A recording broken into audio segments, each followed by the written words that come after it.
तो दोस्तों हमने ये एक होल्डर लिया है, आप देख सकते हैं इसके दो टर्मिनल हैं पीछे, और ये हमारे पास एक होल्डर है जिसमें हम लाइट लगा सकते हैं, जिसमें हम बल्ब को फिट कर सकते हैं। इसके साथ साथ दोस्तों हम एक सॉकेट यूज करेंगे इस सर्किट में, ये भी आप देख सकते हैं। और नंबर 3 पे आ जाता है एक स्विच, नॉर्मल जो घरों में स्विच इस्तेमाल होता है वो हम यूज करेंगे।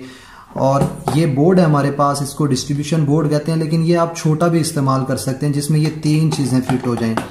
ये मेरे पास यही पड़ा हुआ है तो इसी में आपको मैं प्रैक्टिकल करके दिखाता हूँ। तो सबसे पहले दोस्तों मैंने इस लैंप को एक सिरे में फिट कर देना है, ठीक है जी। ये इसके जो नट हैं ये मैंने ओपन कर देने हैं। तो दोस्तों यहाँ पे मैंने ये होल्डर फिक्स कर दिया, आप देख सकते हैं। इसके बाद दोस्तों मैंने ये सॉकेट यहाँ पे फिट करनी है। अच्छा जी, ये हमने इसके साथ सॉकेट को भी फिट कर दिया है। ये जगह हमने इसलिए छोड़ी है ताकि इजीली हम वायर्स वगैरह कनेक्ट कर सकें आप लोगों को समझाने के लिए।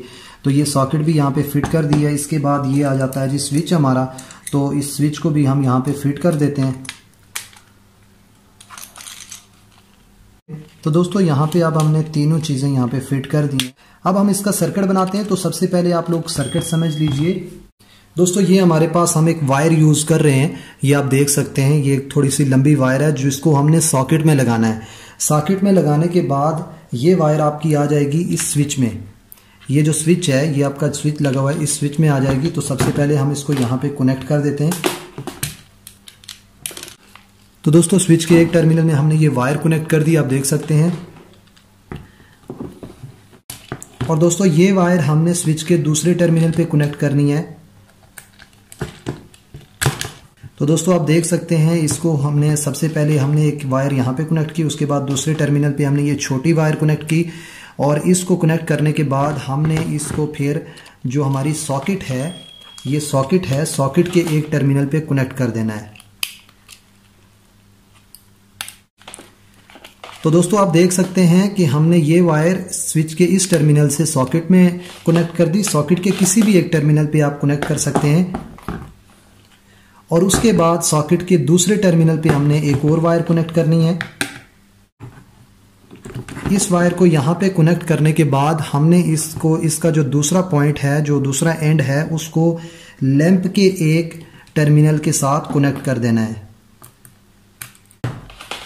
तो दोस्तों आप देख सकते हैं, सबसे पहले एक दफ़ा फिर हम आपको सर्किट बता देते हैं कि ये मेन एक वायर है जो हमने कनेक्ट की है स्विच के एक टर्मिनल पे, और दूसरे टर्मिनल से हमने एक वायर उठा के इसको कनेक्ट किया है सॉकेट के एक टर्मिनल के साथ, और फिर सॉकेट के दूसरे टर्मिनल से हमने वायर उठा के कनेक्ट कर दिया लैंप के एक टर्मिनल के साथ। और नंबर 3 पे जो एक टर्मिनल हमारे पास बच जाता है, इस पे हम न्यूट्रल वायर कनेक्ट करेंगे।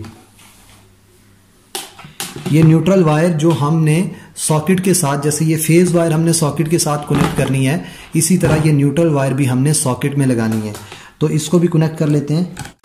तो दोस्तों आप देख सकते हैं कि ये टेस्ट बोर्ड तैयार हो चुका है। अब इसने कैसे काम करना है, कैसे प्रैक्टिकल करेंगे हम लोग, आप लोगों ने भी एक ऐसा ही बोर्ड तैयार कर लेना है जिसमें सेम ऐसे ही कनेक्शन हो, और उसके बाद आप कैसे चेक कर सकते हैं वो भी हम आपको बताते हैं।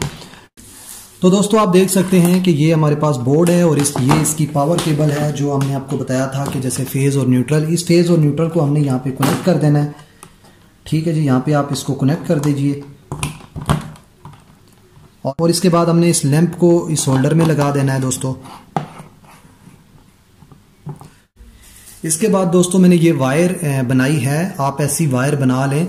बेशक आप किसी पुरानी इस्त्री की वायर भी निकाल के उसको भी यहाँ पे फिट कर सकते हैं, उसको लगा सकते हैं। इसके आगे आप प्लग लगा सकते हैं, और इस प्लग को परमानेंटली यहाँ पे फिक्स कर सकते हैं आप लोग।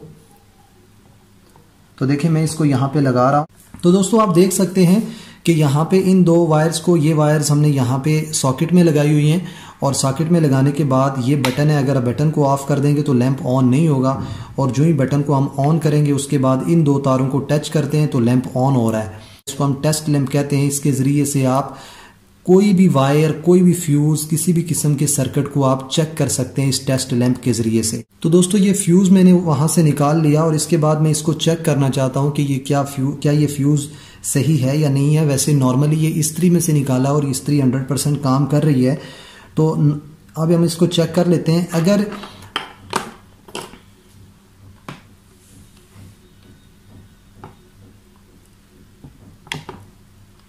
पहले हमने इन दो तारों को टच करना है कि क्या लैंप ऑन हो रहा है, नहीं हो रहा। अगर लैंप ऑन नहीं हो रहा तो इट्स मीन के सर्किट में कुछ प्रॉब्लम है, या तो वायर सही कनेक्टेड नहीं है, जैसे कि यहाँ पे तार बार बार हिल जाती है।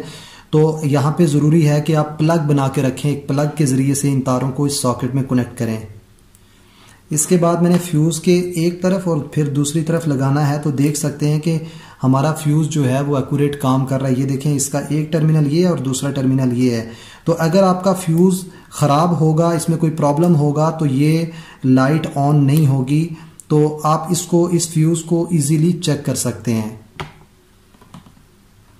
अगर आपकी इस्त्री ख़राब हो जाती है तो आपने बैक साइड से इस्त्री को ओपन करना है। ओपन करने के बाद आपने उसके जो कनेक्शन हैं उसमें फ़ोटो बना लेना है कि आपकी कौन सी केबल कहाँ पे कनेक्ट है।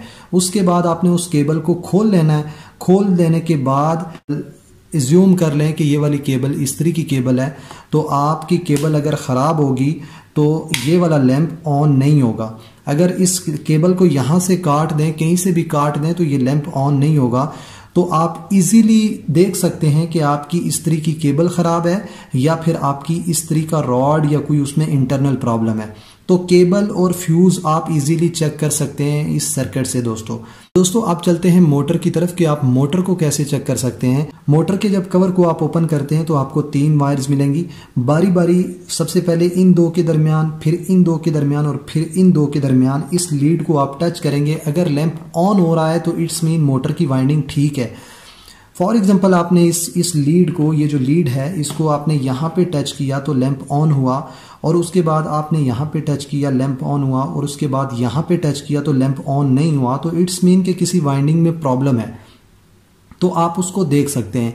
दोस्तों इसी तरह आपकी वॉशिंग मशीन है, आपका ग्राइंडर है, आपकी कोई और माइक्रोवेव ओवन है। बेसिकली इन चीज़ों में छोटे छोटे फ्यूज़ भी लगे होते हैं। जैसे माइक्रोवेव ओवन है उसमें फ्यूज़ भी होते हैं। और ये भी हो सकता है कि उसकी केबल डैमेज हो गई हो, उसकी केबल ख़राब हो गई हो, तो उसको ओपन करने के बाद उसकी केबल को अलग करके आप इस सर्किट के ज़रिए से चेक कर सकते हैं कि आया हमारी चीज़ इंटरनली ख़राब है या फिर जस्ट ओनली केबल या कोई और फ्यूज़ का मसला है। तो दोस्तों इस सर्किट के ज़रिए से आप ये सारी चीज़ें चेक कर सकते हैं। तो दोस्तों उम्मीद करते हैं कि आपको ये वीडियो पसंद आई होगी। अगर वीडियो पसंद आई है आपको, इसको लाइक कीजिए, शेयर कीजिए, सब्सक्राइब कीजिए हमारे चैनल टीचर ऑनलाइन को। मिलते हैं एक नई वीडियो के साथ। अल्लाह हाफिज़।